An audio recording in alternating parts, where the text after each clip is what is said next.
falar um pouco sobre esse novo governo e esclarecer, a meu ver, alguns equívocos que existem sobre o presidente eleito e seus planos.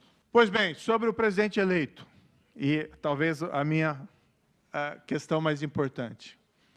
Eu fui convidado uma semana antes do segundo turno das eleições, fui sondado para participar do governo, aquilo não foi revelado antes das eleições, nós entendemos que seria impróprio, mas, em seguida, o presidente eleito fez um convite público e, após conversar longamente com o presidente eleito, eu acabei resolvendo aceitar esse convite.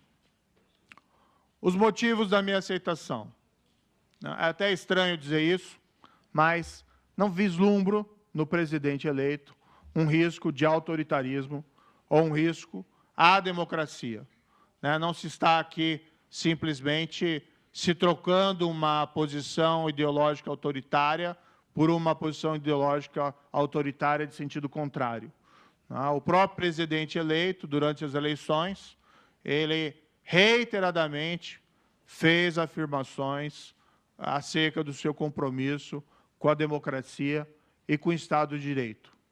Rigorosamente falando, era o oponente político que tinha em seu programa a proposta de controle, entre aspas, social do judiciário e controle social da imprensa, enquanto que o presidente eleito, mesmo sofrendo críticas acirradas da imprensa brasileira e até mesmo da imprensa internacional, sempre reafirmou sua posição quanto à liberdade de imprensa e que ela não seria, de qualquer modo, afetada.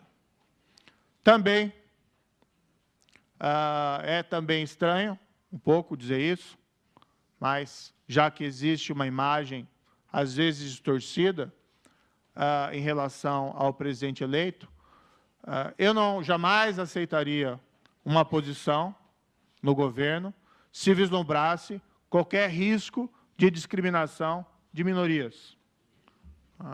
Pessoas, às vezes, fazem afirmações infelizes no passado, isso não significa que se traduz em políticas públicas concretas e não existe nenhuma perspectiva de ser adotadas políticas discriminatórias contra minorias no Brasil.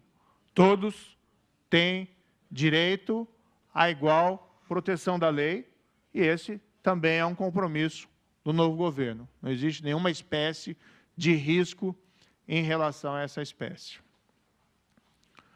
Também não existe um risco de controle, de captura das instituições de controle ou dos demais poderes. Eu sou um juiz, toda a minha formação é baseada em lei, Estado de Direito e respeito aquilo que nós, na nossa tradição, chamamos, tradição continental europeia, de governo de leis, aquilo que os anglo-saxões chamam de rule of law. Não há nenhuma possibilidade de uma captura de outros poderes ou de outras instituições, nada nessa espécie. Para explicar por que eu aceitei o convite, foi, primeiro, por ter essa compreensão dos compromissos institucionais e democráticos do presidente eleito, e, por outro lado, porque vi isso numa oportunidade de avançar a agenda anticorrupção no Brasil em uma outra esfera do poder. Como eu disse, as Cortes de Justiça, o fim da impunidade, é condição necessária para se vencer a grande corrupção ou o sistema de corrupção, mas não é uma condição suficiente. São necessárias reformas mais gerais. Isso eu não posso fazer como juiz, mas posso tentar fazer dentro de uma posição do governo, no caso aqui como ministro da Justiça e ministro da Segurança Pública. Aquilo que não foi feito e que deveria ter sido feito pelos governos após as revelações dos casos Mensalão e, igualmente, da Operação Lava Jato, o propósito, é o que me levou a aceitar esse convite. Durante esses 4 anos da Operação Lava Jato, eu devo dizer que foi um trabalho muito difícil. Não só meu, né? Na verdade, por razões que não sei muito bem explicar, acabei ficando mais projetado, a minha imagem ficou mais projetada como símbolo, talvez, dessa investigação, mas ela envolve o trabalho de policiais corajosos, de procuradores destemidos e não só de um juiz, mas de um sistema de justiça que envolvem juízes de outras localidades, inclusive juízes de outras instâncias. Mas, enfim, durante esse período, houve um trabalho muito difícil e, por diversos momentos, durante esse trabalho, eu sempre me perguntava, ou eu me perguntei, se nós não tínhamos ido longe demais na aplicação da lei, se nós não tínhamos chegado no momento em que o sistema político iria revidar para buscar manter aquele sistema de corrupção. Ameaças não faltaram, né, de diversos tipos, inclusive ameaças ou sombras de retrocesso na aprovação de leis que, vamos dizer, afetassem o nosso trabalho. Eu tenho uma grande admiração pela famosa Operação Mãos Limpas, a Mani Pulite, na Itália, um trabalho fantástico, realizado por magistrados, entre 92 e 94, principalmente. Eu não tenho condições de avaliar com muita segurança a situação de outros países, mas há uma certa afirmação, vinda muitas vezes dos próprios italianos, de que as expectativas geradas pela Operação Mãos Limpas, de certa forma, foram afetadas por reformas legislativas que vieram em seguida. Reformas legislativas que não visavam, reconhecendo o problema da corrupção, permitir o avanço, mas sim de reformas políticas que visavam retomar aquele sistema de corrupção e evitar que as investigações fossem adiante. E aqui eu faço essas afirmações com pedido de escudos, talvez não conheça a situação real, mas existia sempre essa percepção de que esse caso, a Operação Lava Jato, iria chegar um momento ao fim e era preciso que ele gerasse mudanças institucionais mais significativas.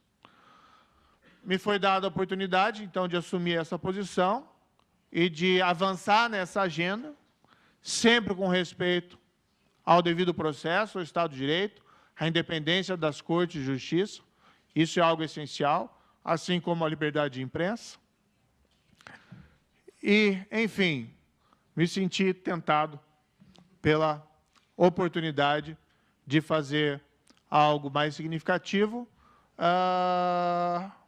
não pela posição de poder, mas pela probabilidade de avançar nessa agenda, que representa também o aprofundamento da nossa democracia em um nível mais alto, né, com propostas de lei, com, vamos dizer, a liberação dos órgãos de investigação para que façam o seu trabalho sem interferência política.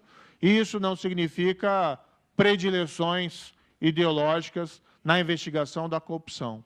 A corrupção é algo que afeta tanto partidos da esquerda, como partidos da direita, como partidos do centro. O político que se corrompe, na verdade, é um político que trai o seu mandato e não faz a menor diferença se ele defende uma ideologia ou outra nessa perspectiva. Além disso, né, o Brasil, infelizmente, tem grandes problemas de segurança pública. Nós temos mais de 60 mil homicídios por ano no Brasil.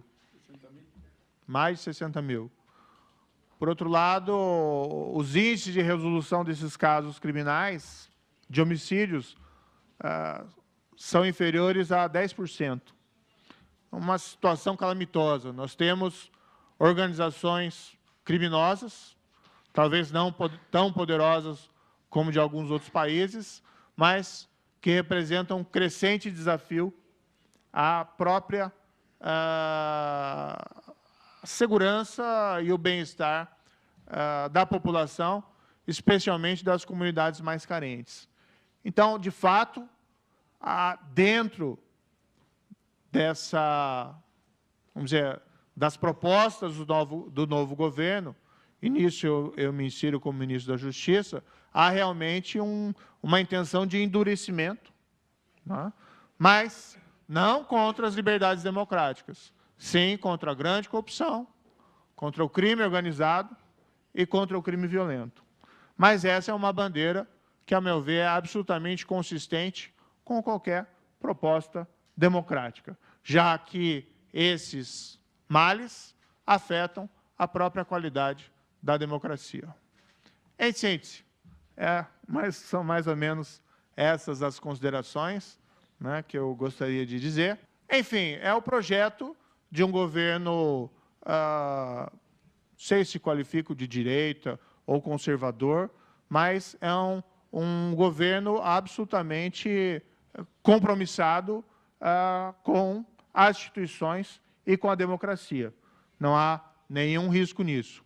No caso da minha pasta em particular, como disse, né, sempre aí observando o devido processo, mas é realmente necessário o endurecimento contra esses 3 elementos: grande corrupção, crime organizado e crimes violentos, para que nós possamos aí ter um melhor país para todos. Muito obrigado.